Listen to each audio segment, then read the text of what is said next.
Assalamualaikum warahmatullahi wabarakatuh.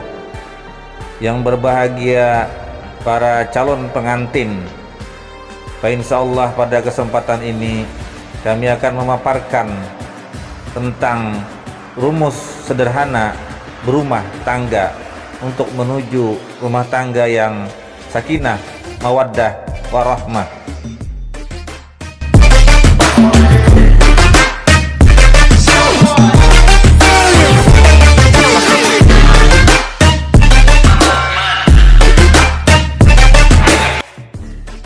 Yang pertama adalah dekatkan diri kepada Allah Ta'ala Azza wa Jalla. Laksanakan 5 rukun Islam. Dan diantara yang sering kita laksanakan dari rukun Islam itu adalah sholat 5 waktu. Mengapa harus sholat? Karena sholat itu adalah obat dari gelisah, resah, gundah gulana dalam kita menghadapi hidup. Maka laksanakanlah sholat, dan di saat sholat juga kita bermohon kepada Allah agar rumah tangga kita, keluarga kita menjadi keluarga yang tenang, sakinah, mawaddah, warahmah. Dan di saat sholat juga kita saling mendoakan, istri mendoakan suami dan suami mendoakan istri. Dan di saat sholat itu juga kita melaporkan kepada Allah sekaligus curhat atas jika ada terjadi perhara rumah tangga kita. Dan ketahuilah bahwa sholat juga bagian tabungan dari ibadah kita untuk kehidupan kita di akhirat, agar kita untung di dunia, untung juga di akhirat.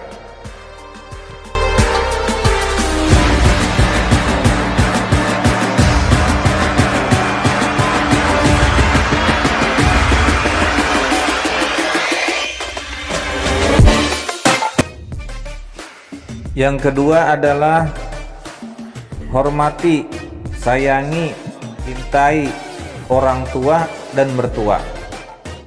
Karena sudah menikah, maka orang tua kita menjadi 4 ditambah dengan mertua. Maka hormatilah mereka, berbuat baiklah terhadap mereka. Apabila kita terlanjur hidup berjauhan, maka sekali-kali cari informasi, bisa melalui handphone dan lain sebagainya, telepon beliau, bagaimana kabarnya. Jika dapat mengunjungi suatu saat, kunjungi, bawakan oleh-oleh secukupnya untuk tanda hati, buah hati. Manakala kita ditakdirkan oleh Allah Subhanahu wa Ta'ala memelihara orang tua, apalagi orang tua sudah sepuh dan mungkin sakit-sakitan, maka belajar lapang, sabar dan ikhlaslah memeliharanya, karena sesungguhnya kita sedang memelihara kunci surga. Jadi barang siapa yang ditakdirkan Allah memelihara orang tuanya, maka belajar sabar dan ikhlaslah. Suami ikhlas, istri ikhlas. Dan ketahuilah bahwa kehidupan kita ini berlaku hukum kausalitas, yaitu hukum karma. Barang siapa yang baik dengan orang tuanya, insyaallah anak keturunannya akan baik terhadap dirinya.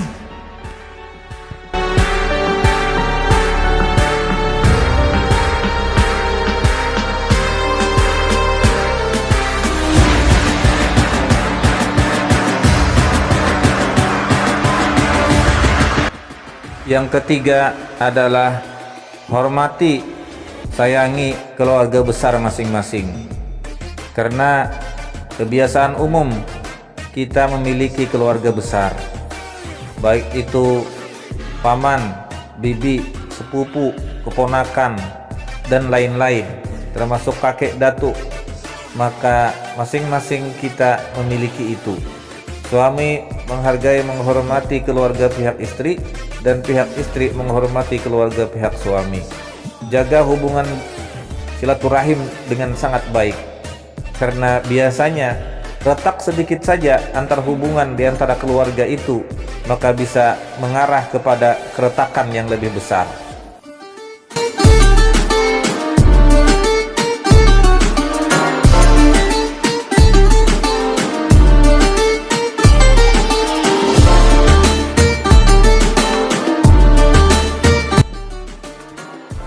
Yang keempat adalah cari usaha dengan rumus ada dan halal.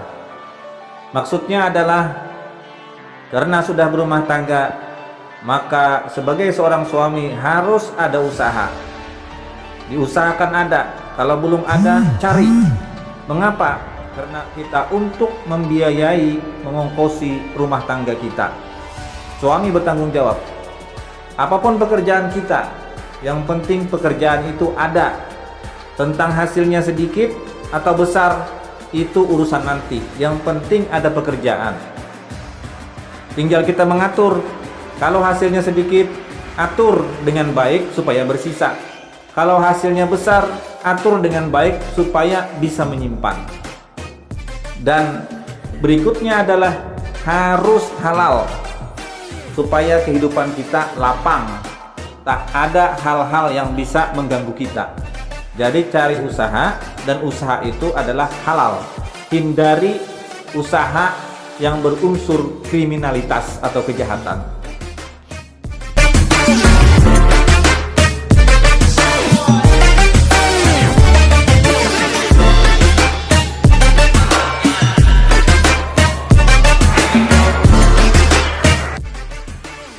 Yang kelima adalah hindari kekerasan dalam rumah tangga yang disebut dengan KDRT. Sekarang ada undang-undang, barang siapa yang melakukan kekerasan terhadap pasangannya, memukul, menampar, menempeleng, menendang, mencubit dengan keras, itu secara fisik, atau menelantarkan, menghina, mencaci maki, mengancam, itu secara mental, tetap bisa berlaku undang-undang kekerasan dalam rumah tangga. Maka baik suami ataupun istri harus berhati-hati. Ambillah jalan yang sederhana jika ada masalah. Cari jalan yang terbaik, yaitu datanglah ke kantor urusan agama atau BP4 untuk meminta pandangan, konsultasi atas masalah yang dihadapi.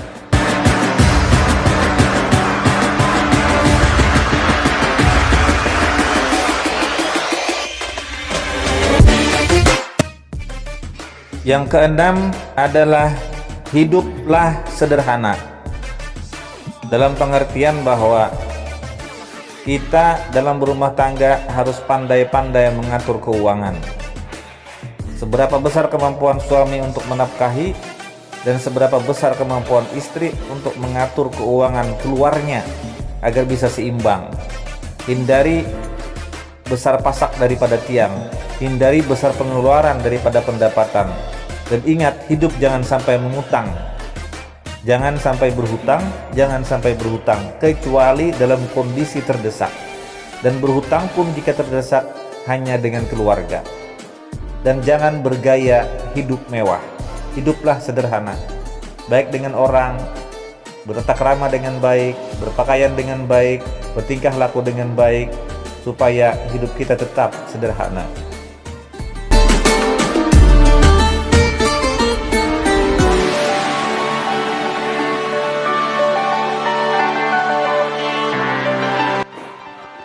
Ketujuh, kejujuran dan keterbukaan. Maka antar suami dan istri harus jujur apapun yang dilakukan, harus terbuka apapun yang dilakukan. Kecuali peristiwa di masa lalu, yaitu peristiwa sebelum akad nikah atau peristiwa sebelum kita menikah, maka itu menjadi hak pribadi masing-masing, tak boleh diungkap atau diungkit.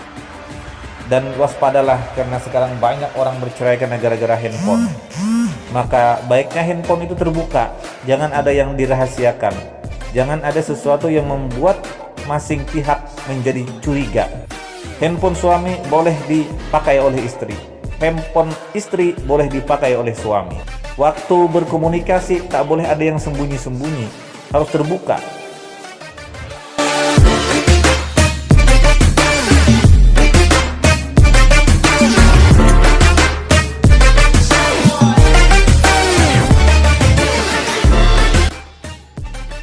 Kedelapan, cari teman yang bisa membawa kita rajin ibadah dan rajin cari usaha. Jadi pilih-pilihlah teman kalau sudah berumah tangga.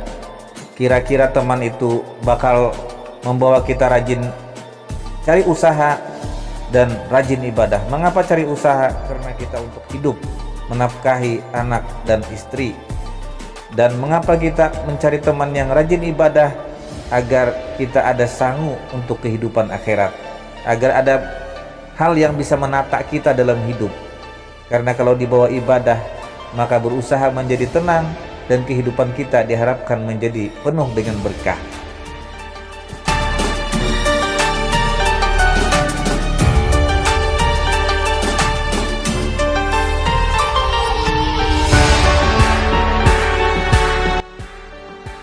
Kesembilan, hiduplah bahagia dengan pasangan. Sebuah hadis menyebutkan bahwa baiti jannati, rumahku adalah surgaku. Jadi jadikan masing-masing pasangan itu menjadi nyaman, menjadi senang, menjadi bahagia, menjadi suka bersamanya. Jangan sampai kita malah melupakan kebahagiaan kita dengan masing pasangan. Ada kasus sudah berumah tangga tapi suaminya sering nongkrong di Turap Mahakam sampai jauh malam, sampai jam 12 lewat. Akhirnya mertuanya, anaknya mengadu ke kantor urusan agama. Mengapa sudah punya istri masih suka berteman dengan teman-temannya nongkrong sampai tengah malam? Berteman boleh, tapi harus punya batasan. Karena kita sudah punya istri, sudah punya suami, maka nikmatilah bersama di rumah.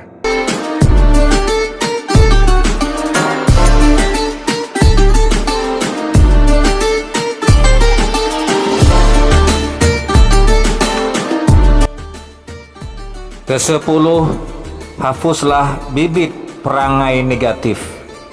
Jika kita merasa di dalam diri kita ada sifat angkuh, sombong, egois, pemarah, curang, culas, pembohong, suka menang sendiri, perajuk, maka belajarlah perlahan-lahan menghilangkan sifat atau perangai jelek tersebut. Karena itu bisa merusak perasaan kita sendiri, merusak pikiran kita sendiri, dan merusak perangai atau perasaan dan pikiran pasangan hidup kita.